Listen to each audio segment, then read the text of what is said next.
Is there any VIP tonight? God is good all the time. Amen. So how many are excited tonight? We will have a new theme from sowing the best into spiritual warfare.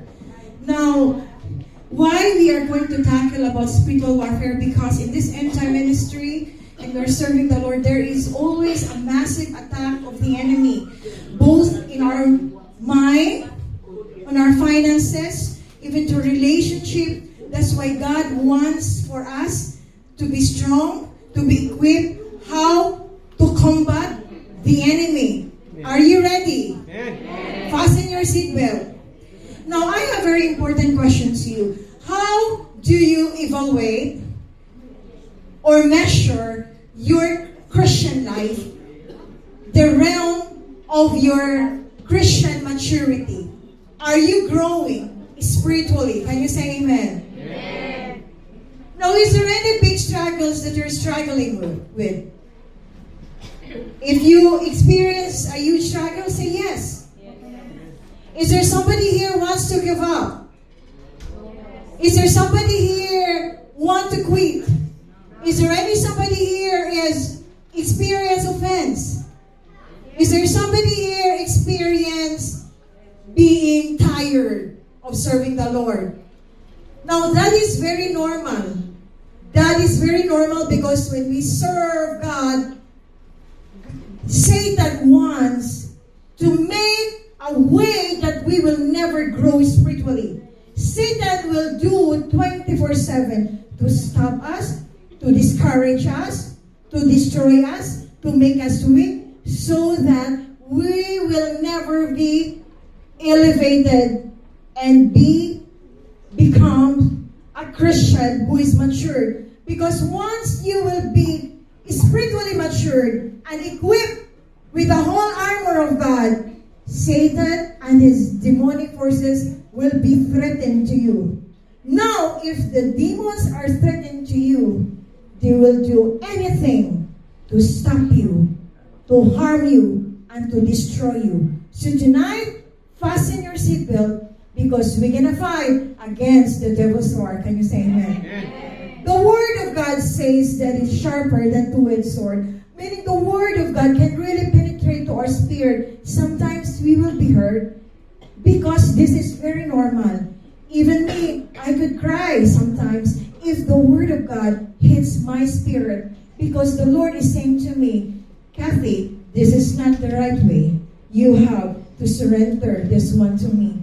And if God will say to me, with the point of surrendering to the Lord, I see a good result in my Christian growth.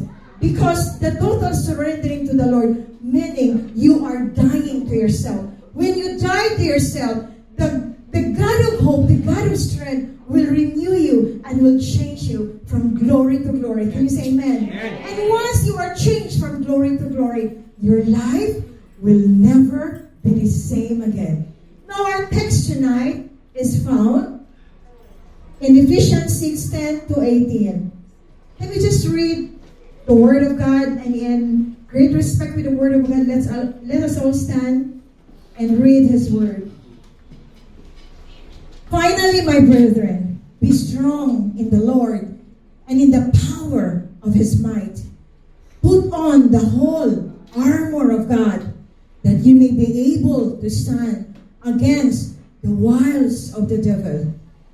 For we wrestle not against flesh and blood, but against principalities, against powers, against the rulers of the darkness of this world, against spiritual wickedness in high places. Wherefore, take unto you the whole armor of God, that you may be able to withstand in the evil day, and having done all, to stand. Stand therefore, having your loins girt about with truth, and having on the breastplate of righteousness, and your feet shod with the preparation of the gospel of peace. Above all, taking the shield of faith, wherewith you shall be able to quench all the fiery darts of the wicked. And take the helmet of salvation and the sword of the Spirit, which is the Word of God. Praying always with all prayer and supplication in the Spirit, and watching thereunto with all perseverance and supplication for all saints. Let us pray. Lord, we thank you tonight that you are the center of this church. Nobody is exalted. Nobody is highly exalted except the name of Jesus tonight. I don't know, Lord, what is their need tonight. But I believe, Lord, that you will do and work in our days, Lord. That you will, Lord, you will answer their need tonight. Open their spiritual ears, open their spiritual eyes, that they may understand your word fervently, with clarity. Holy Spirit, move, touch every individual with your awesome presence. If anybody here who are sick, oh Lord, emotionally, mentally, physically, we declare in hope, we declare, Lord, with hope that there will be open heaven tonight and miracles will occur tonight because you are a God of hope, a God of strength, and a God of miracles.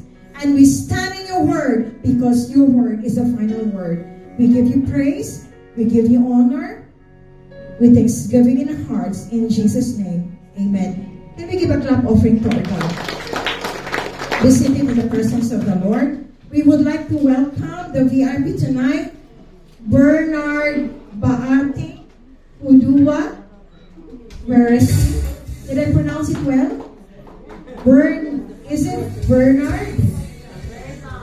Yeah. Welcome, brother. Hallelujah. Can we count? 1, 2, 3, 4. Welcome. Again. 1, 2, 3, 4. Welcome. Brother Bernard, how are you related with sister?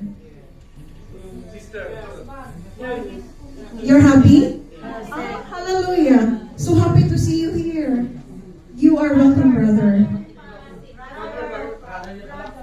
Brother, I thought happy. Sorry. You are the biological brother. Welcome in the name of Jesus. Hallelujah. Now, Paul wrote this, Ephesians 6, because the church of Ephesians experienced a lot of massive attack from the enemy.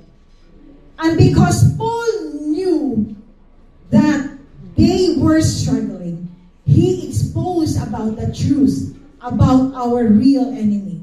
And tonight, we will tackle who is really our real enemy.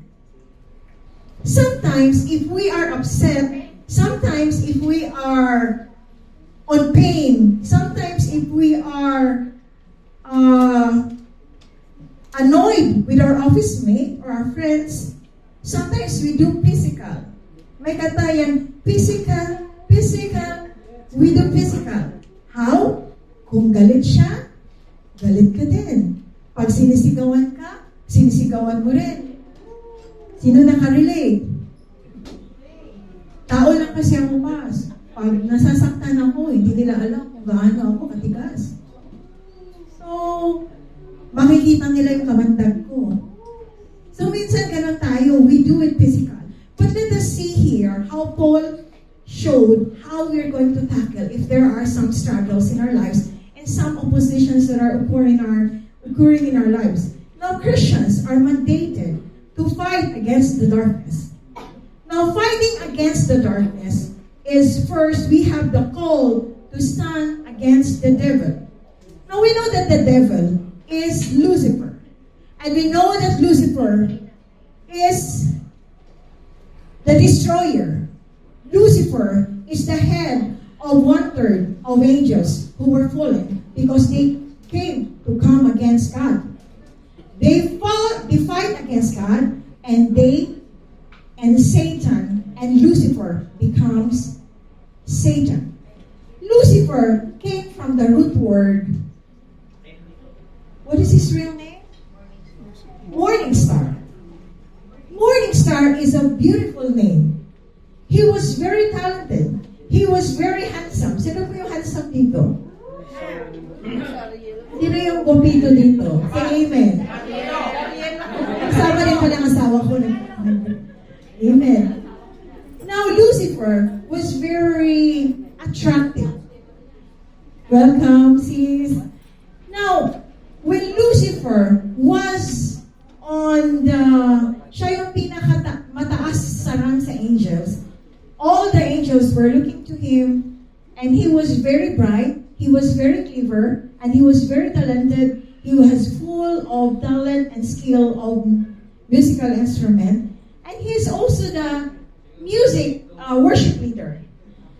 When Lucifer reigned there, he saw that people are respecting him and looking to him, and he was fascinated because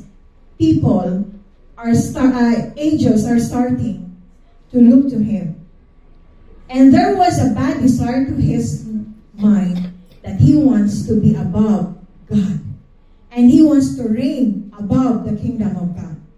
Now, if you think that in heaven, what is on your mind, God knows everything. Can you say amen? It may be good or bad. God knows your motive. So when God smells about his motive, he was being dethroned. When he was dethroned, with his power, all of the 1/3 of angels made a kodita. So hindi si Gringo Hunasan ang nag-start ng kodita. Si Lucifer ang unang nag-conduct ng kodita. So they were fallen. And all these angels, 1/3 of angels, became demons, became evil spirit.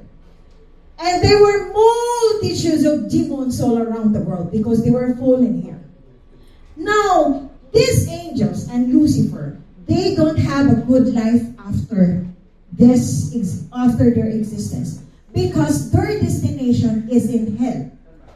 And because their destination is in hell, they do 24/7 to steal, to kill, and to destroy us.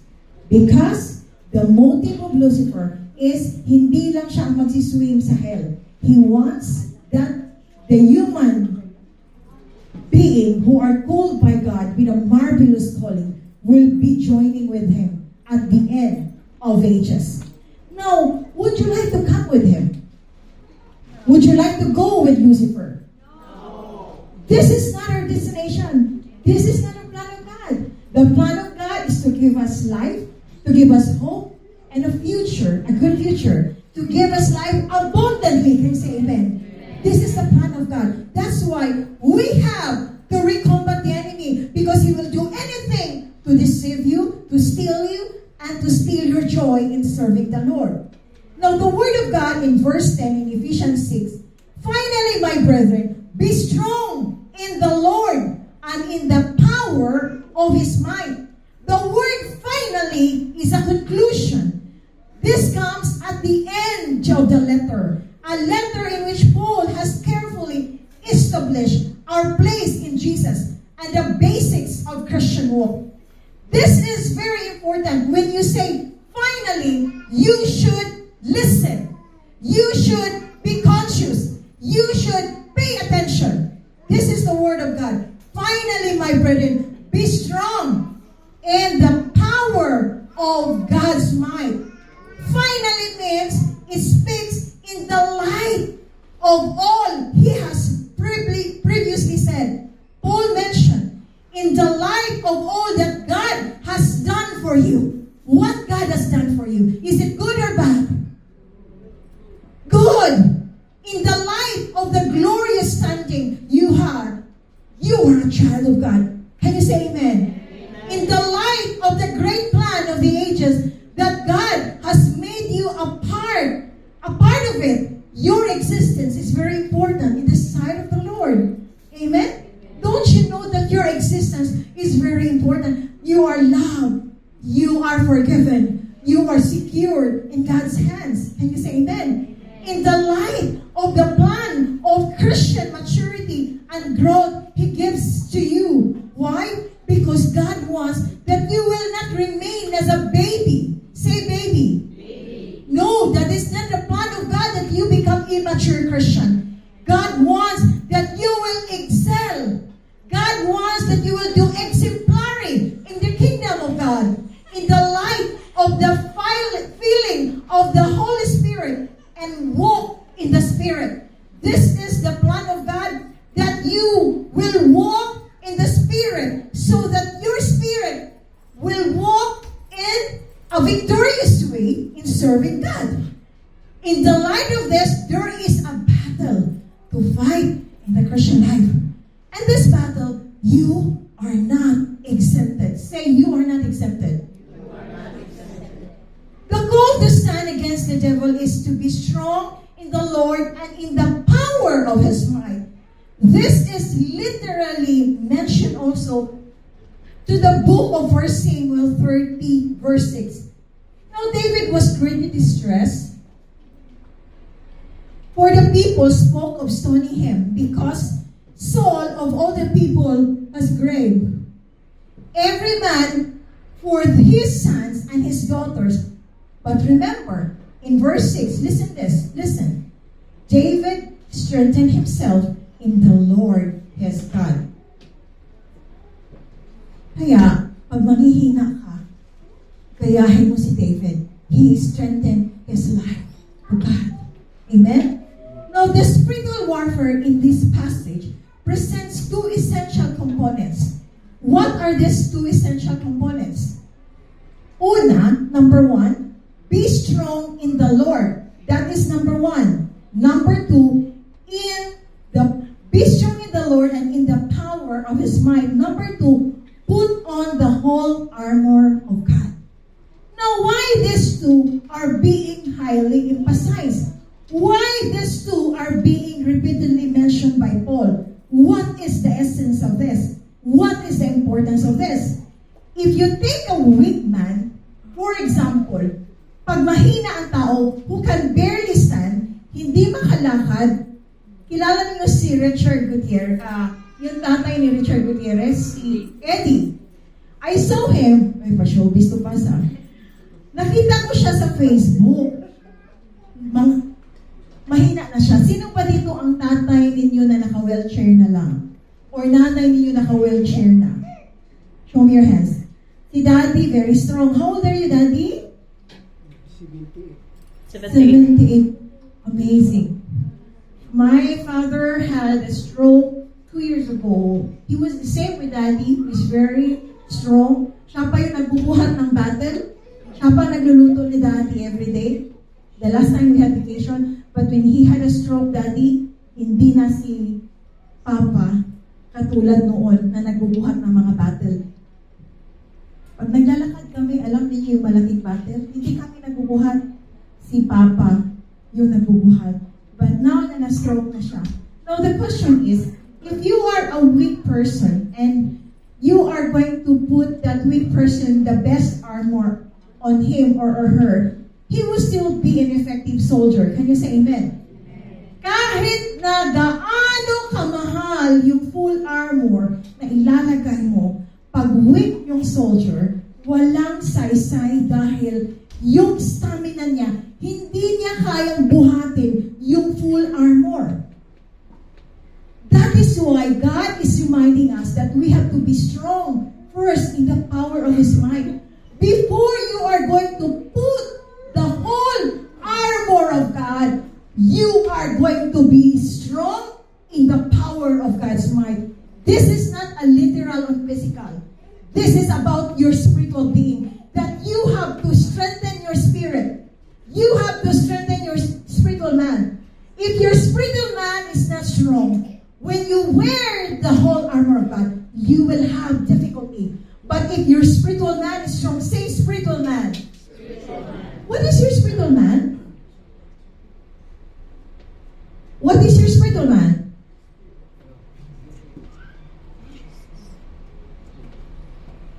I was wondering if you could answer. What is your spiritual man? Your spirit. Your spirit is your spiritual man. Your spirit is transformed by the power of the Holy Spirit. Your spirit must be strong. I will always say spiritual man, yung mind ninyo na loading. Okay lang po ba kayo tonight? Are you okay? Amen?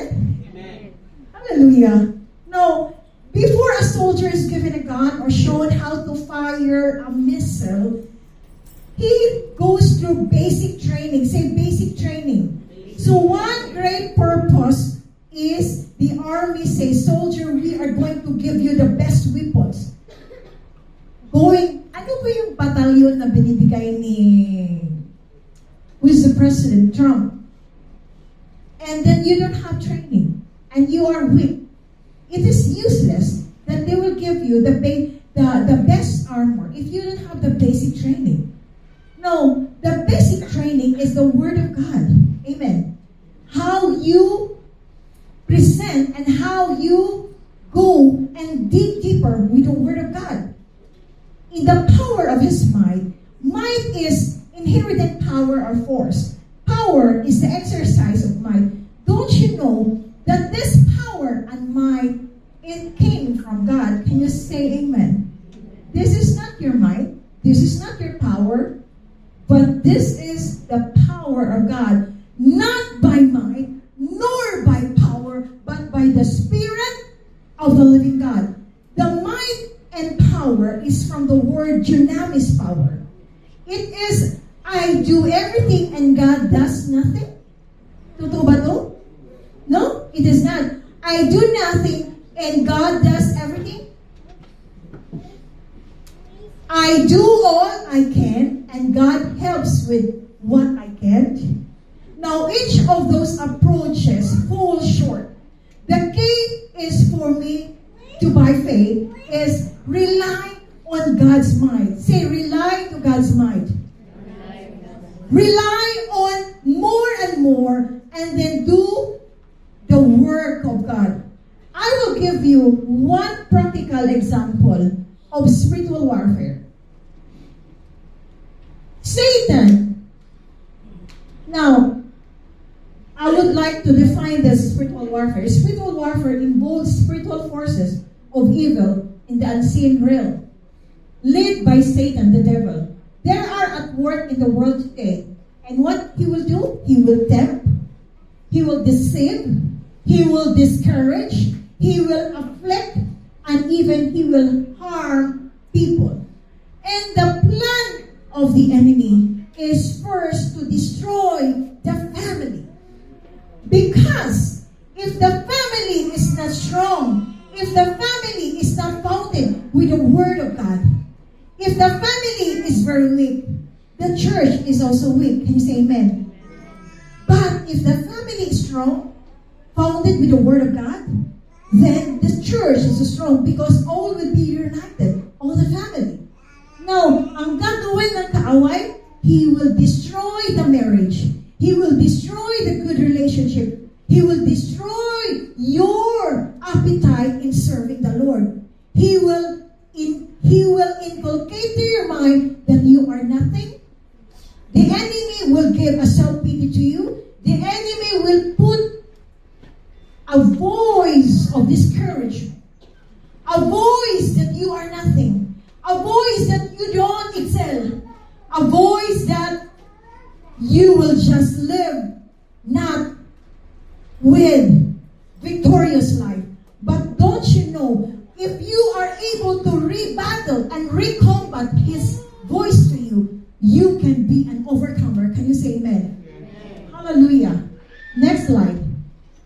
The basic of spiritual warfare is spiritual forces of evil originated when Satan led a rebellion in heaven. And this is, I already explained this. Next slide.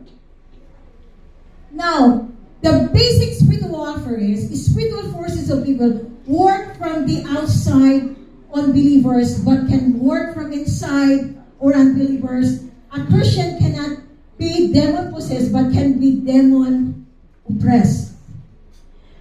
The problem is, as a Christian, if you are encountering a battle and you don't know your position in the sight of the Lord, you will listen to the voice of the enemy. I experienced experienced Grace before. I met Grace during pandemic. And I asked Grace, Grace, what is your problem? After 10 years, nakita kami ni Grace kasi last time nakita kami ni Grace, kumakanta pa ako nun sa bar. And then, after 10 years, I served the Lord faithfully. Nakita ko si Grace. She messaged to my friend and he went to Musapa, where we have a simple cell group there. And she said to me in person, grabe ang payat ni Grace. Para siyang buhay na patay. Naglalakad siya, para siyang kabayo. Alam niyo yung kabayo na hindi nakatingin sa left and right? Ate Irma saw her. She was really dying. Welcome. Here it comes. I asked Grace, and she said to me, Ate Cathy, every time I work, every time I sit down at my table at the office, every time I go back home, there is a voice saying to me that I will die. Where is Grace now? The voice is saying that she will die. And don't you know that because there is a voice whispering to Grace, she experienced a deep depression. And she has a nervous breakdown. And she was walking like a dead person.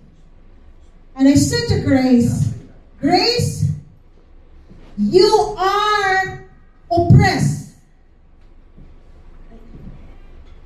mentally. Grace, you will not die, but you shall live and declare the words of the Lord. And when Grace received that word, she cried. She said to me, but Ate Cathy, my mom already died. My mom already died, and the voice said that I will be the next in line to die. I said to Grace, demons did not know your timeline.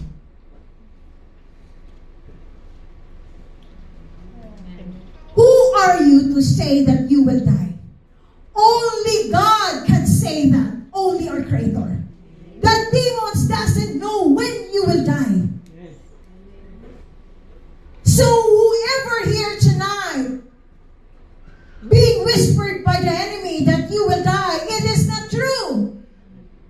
It is a big lie. Can you say amen? Only God knows your timeline.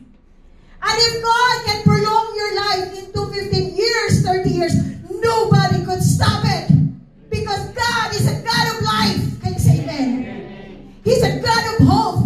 And if He gave you the power to live here on earth, He has the power to prolong your life. Amen. That's why do not listen to the voice of the enemy. Amen. It is a big lie.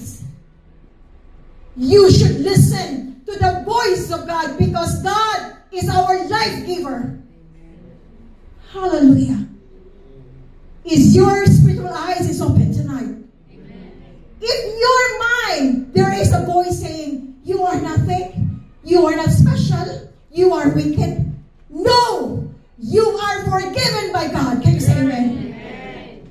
Demons are mocking you because demons doesn't want that you will not rise up and excel in the kingdom of God. But God is saying, son, daughters, I love you and I am a God of second chance.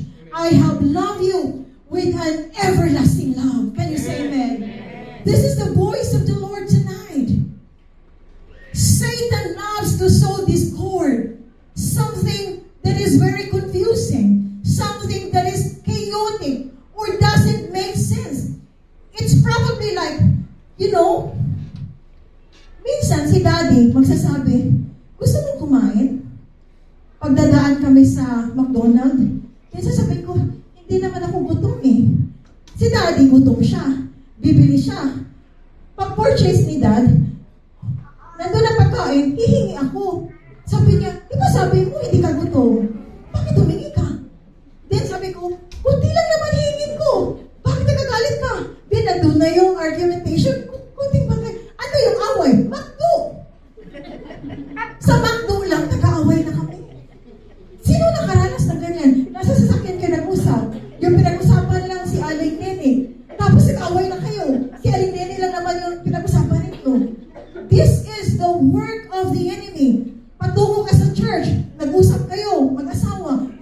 discuss. Tapos hindi nagustuhan sa isa. Ikaw talaga hindi ka nakikinig sa akin. Sabi din sa isa, ikaw din hindi ka nakikinig. Umuuwi na lang ako. Di yung isa, mag-isa ka dyan. Ako na lang pupunta ng church. Bahala ka dyan. Di nag-away. Sino nakaranas na ganyan na hindi nakarating sa church? Dahil may yung argumentation sa daan. That is the word. Makdo lang. Nag-aaway na. Kasama mo sa sasakyan, palagi kayo nag-argue. Sino nakarelate? Practical tips for spiritual warfare.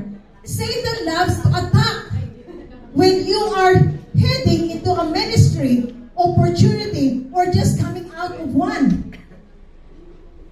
After sa ministry na breakthrough, you are so happy.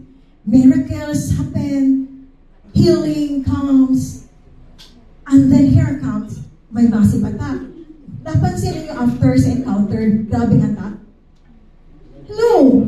Di ba after encounter, grabing attack? Sa encounter, you will encounter the presence of God. After that, bakit mayroong massive attack? Because God wants to see how you are going to apply what you have learned in the encounter. Because the true battle is not in the encounter. The true battle is after the encounter.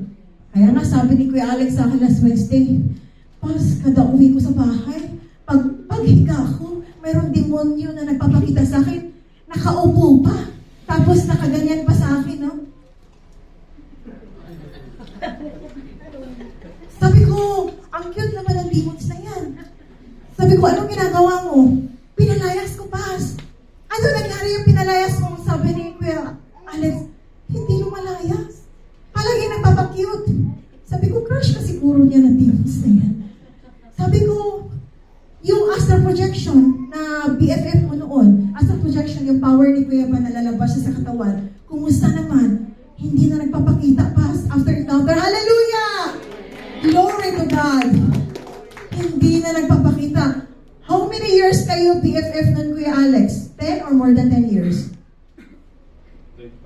25 years. Nag-divorce na kayo. Last encounter. Hallelujah! Ito pa ang chismis sa mga demons kay Kuya Alex. Marites sa mga demons eh.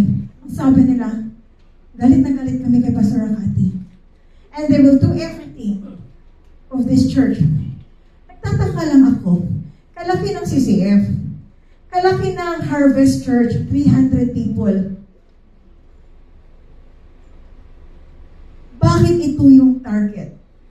Anong mayroon sa CGP Maimon Safa?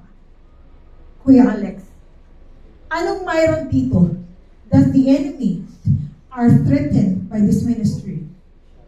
Ano ang nakikita mo, Kuya, first time you came here?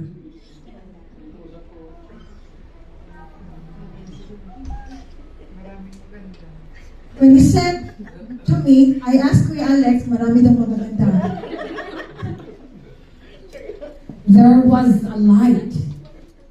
There was a light radiating in this place. And you know, every time of the spiritual warfare, ang angels dito na nag-visit sa atin, ang height nila parehas sa building. The height of the angels is like the height of the building. Hallelujah. We experience so much power from the Lord. Glory to God. Now, Satan loves to attack when you are heading into a ministry opportunity or just coming out of one. This kind of problem is Elijah's syndrome. Say Elijah's syndrome. Napansin niyo na di ba grabe yung outpouring ng power and experience ni Elijah? And then after the experience of the great outpouring of the power that Elijah experienced, there was an attack of, start with letter J, Jezebel. Then Jezebel said to Elijah, through the messenger, tell Elijah. Jezebel was saying, tell Elijah, I will turn him into pieces. He will die. Then that messenger had reportedly he reported directly to Elijah. And he said, Elijah, Jezebel, the wife of King Ahab, said, because of the supernatural powers that you did here, with the power of God, you will die. When he heard that, he was shaking, and he was running, and he hid at the cave. He did not even notice the power of God, the strength of God. He did not look for that. He looked with the power and deception of the voice of the enemy. If you came from supernatural power, if you came from healing, if you experience healing, if you experience transformation, and there is a Jezebel voice saying to you, alam mo, ito yung chismis sa'yo, hindi ka magaling, hindi ka na pwede dito, alam mo, hindi ka na cute, hindi ka na maganda, kaya wala na ito sa'yo. No, do not listen to that voice. Always see the voice of God, and always see the bright side of God, of what the power that He has bestowed to you. Can you say amen? Do not listen to the voice of Jezebel. Listen to the voice of God. There are listed many ways in which Bible scholar believes that Christian wasted their strength. Alam mo yung wasted their strength? Nagsasayang sila sa strength na binigay ni Lord. And there is a water in a bucket that is full of holes. Kaya mayroong naglilik siya. Alam mo yung tubig na naglilik? Ano mangyayari? There are some examples of the things that thought that sap the strength of the Christian. Ito yung mga poisonous na ginagawa. One, committing too many spiritual works and things, not one by one, but all together, and then hindi mo na mapabalance, and then manghihina ka na. Lahat pinapasukan mong ministry, pero hindi ka na makapag-pray kay Lord. Lahat present ka, pero wala kang prayer sa bahay. Too much conversation. Makipag-usap ka 5 to 7 hours sa kaibigan mo, sa kasamahan mo sa church. Paano kay Lord? 5 minutes pass. Is it balanced? Is it balanced? No. Arguments, debates, wrangling, engagement in a long, complicated dispute or arguments. Laziness. Too much time in the wrong company. Wrong association. Too much foolish talk and joking. Associate with people who are not submissive to the leader, you will also be corrupted. Can you say amen? Amen. Ano chika mo sa servant leader natin? Then later, you will be corrupted because you follow, because you listen. Anong sabi ng leader natin? Huwag kang maniwala niyan. Tayo, may power tayo. May power tayo. We should not listen to that. And then, ikaw ang na-influence. Love of money and career. A desire for respectability and image. Dahil sa akin, sis, dahil sa akin, kaya ganito kaganda ang ministry. Dahil sa akin. This is absolutely wrong. The glory belongs to the Lord. Can you say amen? Amen. Sometimes we are KSP, kulang sa pansin, kulang sa pakug. You know what is kulang sa pakug, kuya? Unequally yoked with unbeliever. We go and we spend with unbeliever. And we yield and play with the unbelievers. Ungodly entertainment. Music with lustful, violence, message for revenge and unforgiveness. Ang pinapanood ninyo, the message is revenge and forgiveness, and it can create a spirit of unforgiveness. Sometimes, if your friends are very unforgiving, then you are always dwelling with them. You become to be unforgiving. If your friends are not committed in the church for discipleship, you will be like them because you dwell with them. And you say amen. Amen. But if you go with people who are actively involved in discipleship, you will really so active. A wrong attitude toward or doubting the Word of God. people are dying or in that condition, and then we immediately doubt with the power of God. Remember, we have different timeline to go back to God. So if you are not finished your race, God will never allow you to go to heaven immediately. You say amen. If your timeline burn is you have to live more here for 50 years, nobody could stop it. And no one can stop you because God is a God of life at siyang nagbigay sa'yo. That's why if you hear any negative thoughts from the enemy, do not listen. Listen to the voice of God. Amen. Practical tips for spiritual warfare. Satan loves to take advantage of us who are physically weak or emotionally drained. If you are physically weak or emotionally drained, demons will talk to you. You are nothing. You will not live. You will not live. You will die. But don't you know that if you recombat it with the word of God and you will say to the enemy, demons, it is not true. I will not die, but I shall live and declare the works of the Lord. Can you say amen? Amen. That is your voice when they will speak to you. When I don't have rest, I am vulnerable from the enemy. When we are physically weak, the enemy will attack to us. Karamihan, pag yung weak ang katawan natin, doon tayo ina-attack ng kaaway. Diba pag kulang tayo sa tulog, mainitin ang ulo natin? Amen. Diba pag may sakit tayo, ubo, sipon, trangkaso, cancer, or anything, the enemy has an entry to attack to us on our mind. We have to walk on knife edge in these matters. We must not become extreme on one side or the other, but we have to be watchful. Say watchful. Christians are mandated to fight against the darkness. You have the command for the full armor of God. Why the full armor of God is being emphasized here? In verse 11, put on the whole armor of God that you may be able to stand against the wiles of the enemy. Why God did not say, put some of the armor of God? Why it says, put on the whole armor of God? Because we know that the enemy is so desperate to destroy the works of the believers. That's why Paul is reminding the church to be in full armor in serving the Lord. Now, God gives the believer a full set of equipment. Mahal ba ang equipment na binigay ni Lord sa atin? He sends us into the battle with everything we need our disposal. Now, the ancient or Greek word for armor is used only one another place in the New Testament. Now, what is the actual armor? Equipped with God's armor, no wonder we are more than conquerors.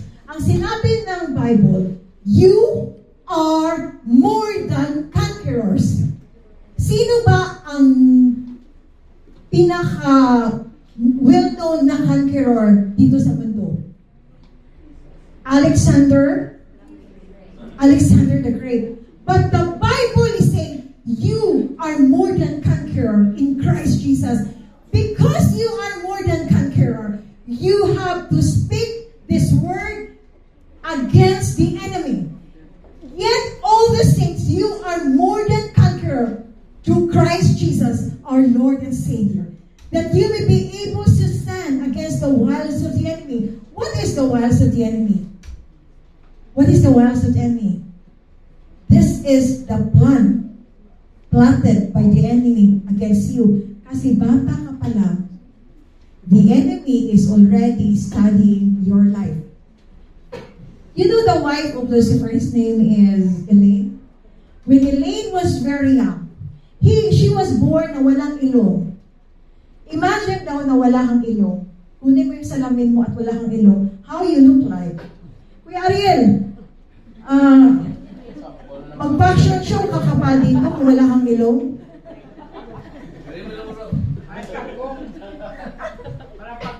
Yeah, she's Raja. She has no nose when she was born. And don't you know, when she was born, wala siyang ilong, yung dugo niya, kulang siya sa red blood cell. Alam po ninyo kung sinong donate ng dugo, member of the Church of Satan. As she grows, pag may nagsasabi kay Elaine, wala kang ilong, pangit ka. Tapos nagagalit na si Elaine, ginagano niya. Pag-push niya, ang layo ng destination ng taong pinupush niya. Sabi niya, what happened to my hands? Why my power is like this? Then when she reached 10 years old, 9 to 10 years old, binibisita na siya sa mga members sa Church of Satan. Elaine, we are good friends of you. Then Elaine said, oh, I'm so happy because nobody likes me because I don't have nose. And she experienced the first experience with fellowship in the Church of Satan. When she went there inside the fellowship, ang amoy ng fellowship nila is sulfur. Do you like maglagay tayo ng humidifier dito, tapos yung scent made of sulfur? Sobrang baho. And then, they had a ritual. And then, kinuha nila si Elaine. And then, there was a dark smoke. Pumasok kay Elaine, napakalaking demons. And then, pagpasok kay Elaine, parang siyang nanganganak. Parang she will give birth. And here comes, when Elaine was fully adult, she became the wife of Satan. And when she became the wife of Satan, she has all the powers. She knows Kuya Alex astral projection. And when they will attack to the churches, and the attack of Elaine is prayer meeting. And then she will go up, and then some of the demons will back up to her. One time, they attacked one of the churches in California to destroy the Christians there who are very committed to serve the Lord. And after the attack, they saw thousands of angels covering the church. So Elaine, uminom siya ng maraming dugo sa babies, galing pa sa dugo sa bata. Nag-fasting siya ng more than 15 days to have more demons. Nagulat siya, sabi niya, something is not so strong. And she saw the Lord, there is a radiation, there is a light radiating to the church. And then the angels were roaming around and in circle with the power of God. And after a few seconds, Elaine was falling on the ground. And when she was falling on the ground, she was looking up. And when she was looking up, he saw one very tall angel. And that angel saying to Elaine, Elaine, why you will not repent to God? And she said, huh? Is there any God higher than my God who is Lucifer? My God, Lucifer, is the most powerful God. Then the angel said, no, Lucifer is just created by God before. Our God, the true Almighty God, is more powerful. If you repent, you have the second chance to go back to God. And after that, you know, Ellen repented to God. And she started to serve the Lord. And when she started to serve the Lord, she encountered one doctor who was assigned in the hospital in the person of Dr. Rebecca Brown. And Dr. Rebecca Brown was there administering to Elaine. When Elaine was there, sabi ni Dr. Brown, Elaine, I would like to conduct deliverance to you because you have multitudes of demons inside your body. Then Elaine said, okay, I will have that kind of prayer because I want to be delivered. Kasi lahat ng cancer nandun ni Elaine. Pinore out ni Satan. Yun, nandun na siya sa hospital. Galit na galit si Satan because they observed that Elaine listened to Dr. Brown. Nakatalikod si Elaine. Nakatalikod si Dr. Brown. Halika nga, Chelsea.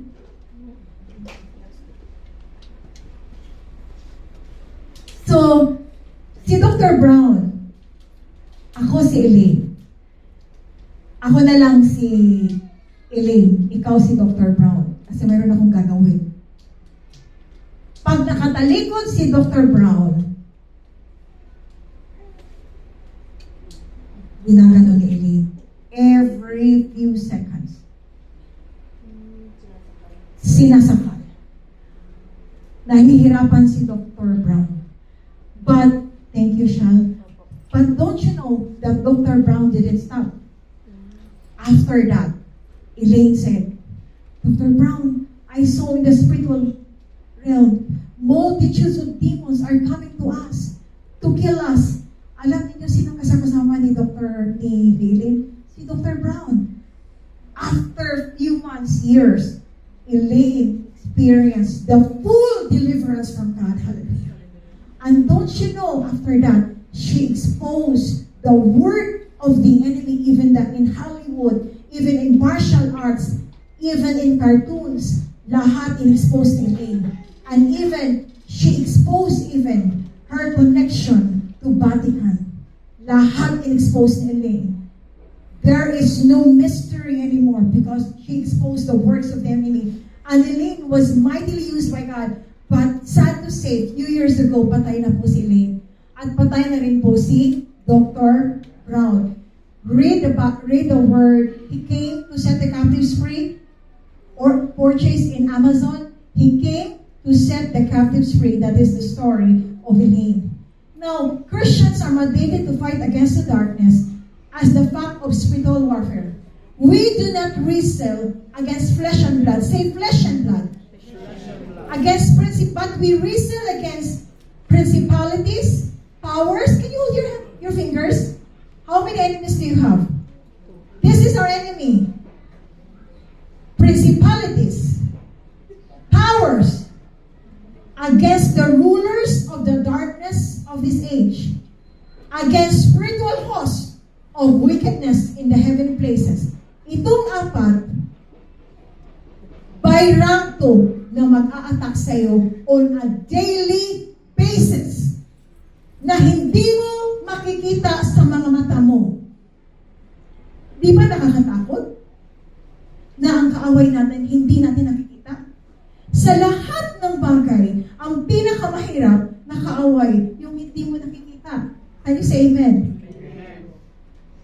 This is a very difficult.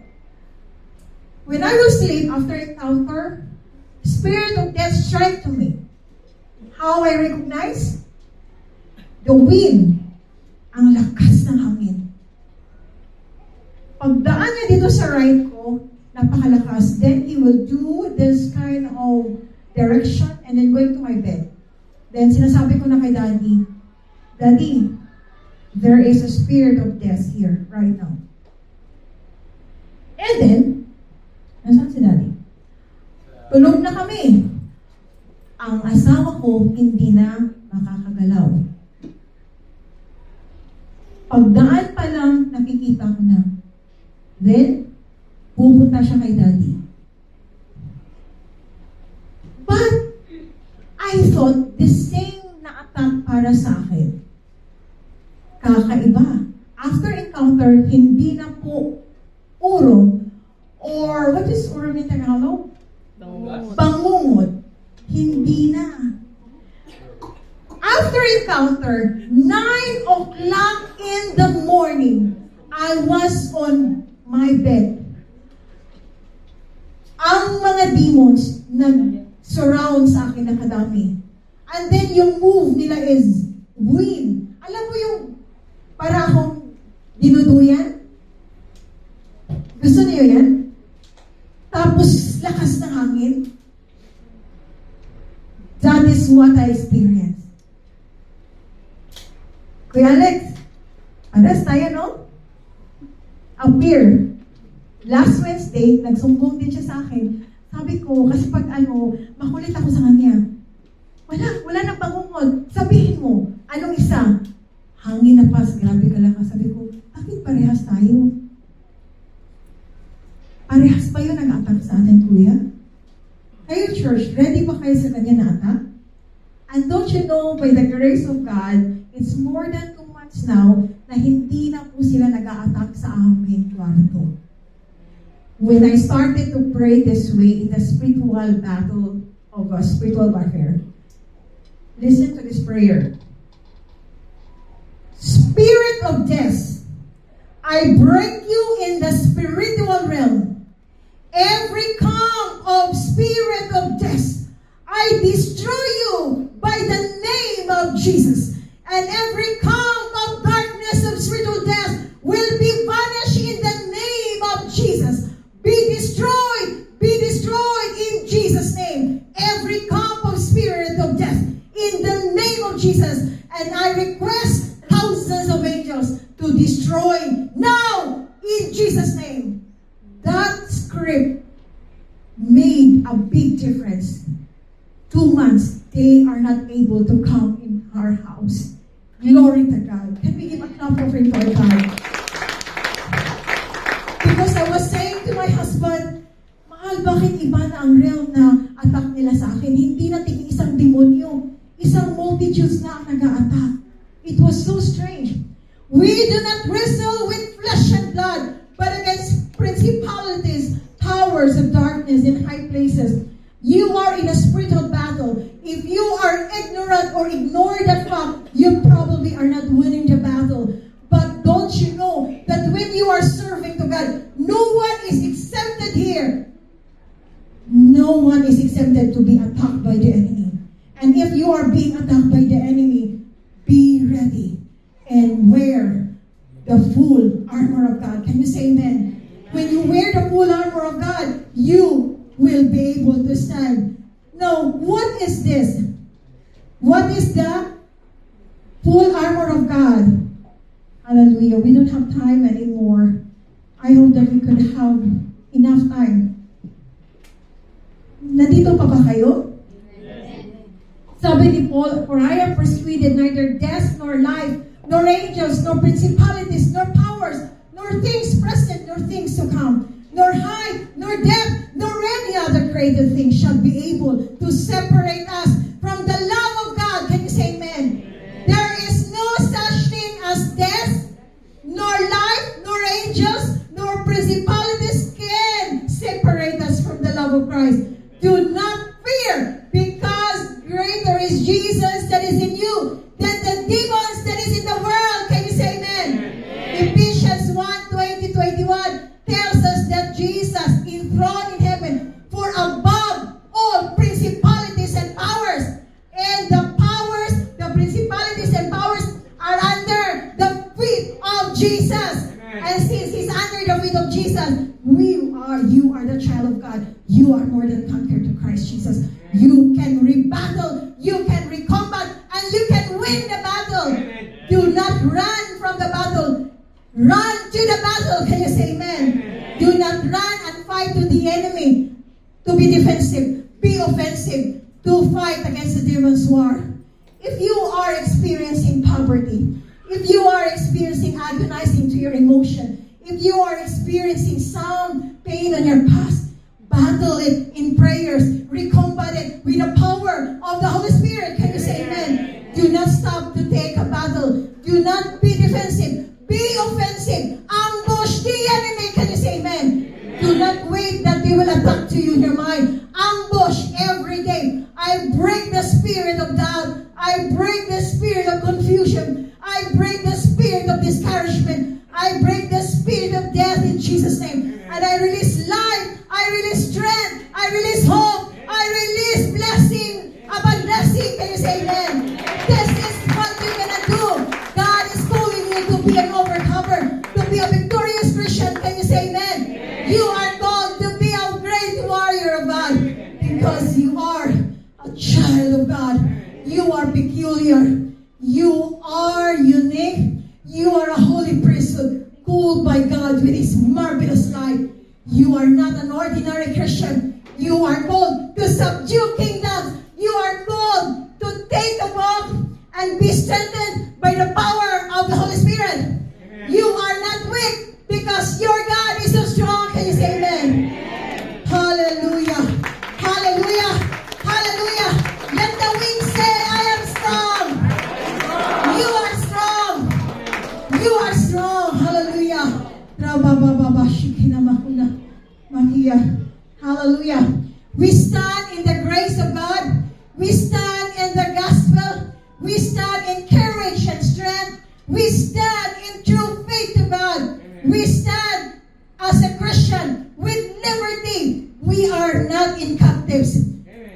Hallelujah. We stand as a Christian in unity. We stand in the Lord, and we stand perfect, complete in the will of God. Amen.